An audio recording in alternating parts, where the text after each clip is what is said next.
ክቡራን የሀገሬ ኢትዮጵያ ሚዲያ ቤተሰቦች ጤና ይስጥልን። መረጃዎችን ይዘንላችሁ ቀርበናል። ከኛ ጋር ሁኑ። የኢህአፓ ዋና ጸሐፊ ሚስጥረ ስላሴ ታምራት በመጪው ሚያዝያ 30 ሰላማዊ ሰልፍ ለማድረግ ጥያቄ ማቅረባቸውን እስካሁን ግን መልስ አለማግኘታቸውን ተናግረዋል። ቢሆንም ሰልፉን ከማድረግ ወደ ኋላ እንደማይሉም ገልጸዋል።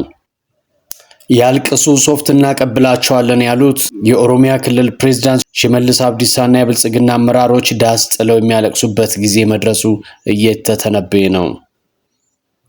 ምክትል ጠቅላይ ሚኒስትር ተመስገን ጥሩነህ የመጣውን ለውጥ ለማጣጣል የሚሞክሩትን ፕሮፓጋንዳ አንሰማም ብለዋል። የገላና ጋሮምሳና የዮሲን ጌታውን ለበርገር በቅተናል የሚል ሆድ ተኮር ዘፈን አሳፋሪ ነው ተብሏል። እኒና ሌሎች መረጃዎችን እናቀብላችኋለን። ከኛ ጋር ቆዩ። መልካም ጊዜ። ለ8 ዓመታት ያህል ባልተወለደ አንጀታቸው ህዝብን በከባድ ጦር መሳሪያና በድሮን እያስደበደቡና እያስጨፈጨፉ ወዲህ የኑሮ ውድነትን አንረው የምድር ሲኦልን የፈጠሩበት ጠቅላይ ሚኒስትር አብይ አህመድ በየጊዜው ይሉት አጀንዳ የፈጥሩት ማታለያ አያጡምና በአገር ላይ መኖር አልችል ብሎ በሐዘን ማቅ የለበሰውን ዜጋቸውን አጀንዳ እየፈጠሩ ሌሎች ዓመታትን በማታለል ለመኖር አሁንም አልተኙም። አገር በቅጡ መምራት አልችል ብለው ያላዘኑለትን ህዝብ የቀይ ባህር አጀንዳ ፈጥረው እያስጎመጁ አገዛዛቸው ለማጽናት ከተለሙ ሰንብተዋል። የህዝብ ለቅሶና እንባ ለሳቸው ሰርግና መላሻቸው ይመስል በክልል እያባደኑ ያስተላለቁት ህዝብ አልበቃቸው ብሎ እንደገና ጦር ሊያዘምቱና ወጣቱን ሊያስጨርሱ በቀይ ባህር ሰበብ ወጣቶችን ሊያስቀጥፉ ነጋሪት እየጎሰሙ ነው።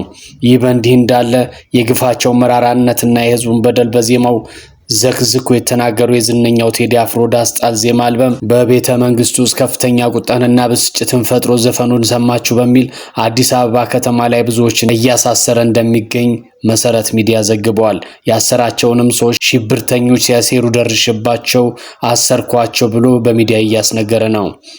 ወደ ስልጣን ገና እንደመጡ በተጠናው አታላይ ንግግራቸው ተማርኮ ሙሴያችን ሆይ እነሆ በትሩ አሻግረን ብሎ በትረ ስልጣኑን የሰጣቸውን ህዝብ በሃይማኖትና በክልል እየከፋፈሉ ያገዳደሉት ሰው ጉድና ነውራቸው ያወጣውን ዳስጣል የሰሙ ሰዎች ከያሉበት እንዲለቀሙ እየተደረጉ እየታሰሩ መሆኑን የሰሞኑ መነጋገሪያ ሆኗል። ለዚህም በመንግስት ሚዲያዎች ምርጫውን ለማደናቀፍ ሲሞክሩ ደርሽባቸው ይዣቸዋለሁ እያለ በየሚዲያው እያስነገረ መሆኑን ኢትዮ ፎረም ዘግቧል።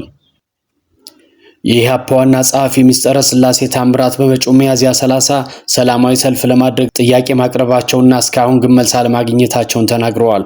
ቢሆንም ሰልፉን ከማድረግ ወደ ኋላ እንደማይሉ ገልጸዋል።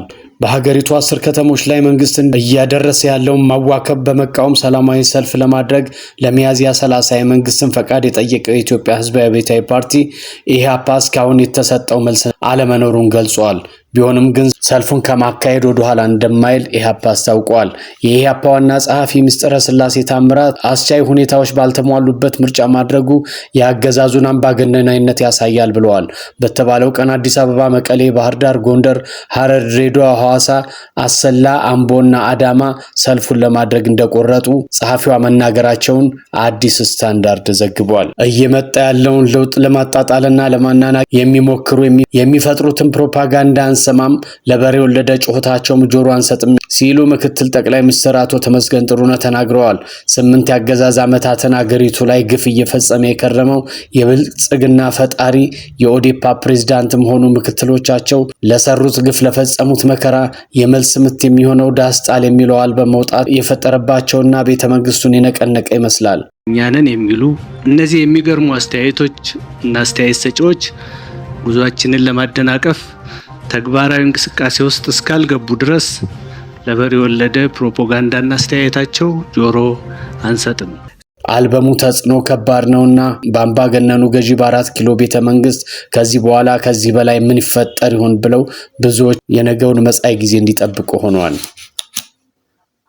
ከዚህ በፊት አታልቅሱ አንላቸውም ተዋቸው ያልቅሱ ብለው ሲናገሩ የነበሩት የኦሮሚያው ፕሬዝዳንት ሽመልስ አብዲሳ አሁን የወጣው የቴዲ አፍሮ ለቅሶዬን በአገሬ ተቀማው የሚል መልእክት ያለው አልበም ግን ራስ ምታት ሆኖባቸዋል። አታልቅሱ አንላቸውም፣ ሀገሩን ቀምተናቸዋል፣ ወስደንባቸዋል፣ እንዴት አያለቅሱም? ከኛ የሚጠበቀው ሶፍት ማቀበል ብቻ ነው ሲሉ ተደምጠው ነበር። አሁን ግን የህዝቡን ለቅሶና የሀዘን ምጥ የተነፈሰበት ሙዚቃ ሲወጣ የ4 ኪሎ ጨቋኝ ገዢዎች ተደነባብሮ የሚያደርጉት እየጠፋቸው ይመስላል። ዳስ ጥሎ ሲያለቅስ የነበረው የገፈቱ ቀማሽ ህዝብ እንዳለቀሰ ሁሉ በብልጽግና ቤትም ዳስ ተጥሎ ዋይ ዋይ እየተባለ ይመስላል። ቢቢሲ የተባለው የዜና አቅራቢ ተቋም አልበሙን የህዝቡን ብሶት የሚያወራ ከፍተኛ የሆነ እይታን ያገኘ የህዝቡንም ብሶት የቀሰቀሰ መሆኑን ዘግቧል። ያኔ አብይ ሲሉ ያው ጾሙን ነው ብዬ ሰውም አብያለሁ እረ እናንተ ሆዬ ተብለው መወደስ የቀረበላችሁ ያኔው አብይ ዛሬ ዜማም ግጥምም ተቀይሮ አባይ ለዘዴው ባፊ ቀድማል አምኖ መከዳት እንዴት ያማል ተብሎላቸዋልና ከዚህ በኋላ ምድራችን ላይ ግፍ የማይፈጸምባት ሁሉም በኩልነት የሚኖርባት የሰላም የፍቅርና የአንድነት ሀገር ያድርግልን። ፈጣሪ የሚነቅለውን ነቅሎ በምድሪቱ ላይ የሚተክለውን ይትከል እንላለን። የገላና ጋሮምሳና የዮሲን ጌታውን የለበርገር በቅተናል የሚል ሆድ ተኮር ዘፈን አሳፋሪ ተብሏል። ህዝቡ በድሮንና በከባድ መሳሪያ ሲጨፈጨፍ በሃይማኖቱና በብሔሩ ምክንያት ሲገደል ትንፍሽ ያላሉት የብልጽግና የዜማ ተላላኪዎች ኪነ ጥበብን ያረከሰ ስብዕናቸውን ያዋረደ በቅተናል ለበርገር ዘፈን ብዙዎችን አሳዝኗል። የኢትዮጵያ ባንዲራን ያደረገ ሰው ሲዋረድና አንገቱን ሲደፋ አንዳች ያላሉት እኒህ ወዳደር ዜመኞች አሁን ደርሰው የሚያውቁትን ኢትዮጵያዊ አለንለ ሊሉ ሲጋጋጡ ማየት አሳፋሪ ነው። ክቡራን ቤተሰቦቻችን ይህ ለ2 ሳምንት ለሙከራ የሚቆየው የሀገር የኢትዮጵያ ዩቲዩብ ቻናል ነው። ከ2 ሳምንት በኋላ ለመቅረብ እየተዘጋጀ መሆናችንን እናንተም ለበለጠ ስራ እንነሳሳ ዘንድ ሰብስክራይብ፣ ላይክ እና ኮሜንት በማድረግ ዝግጅታችን እንድታግዙ እናሳስባለን። መልካም ቆይታ።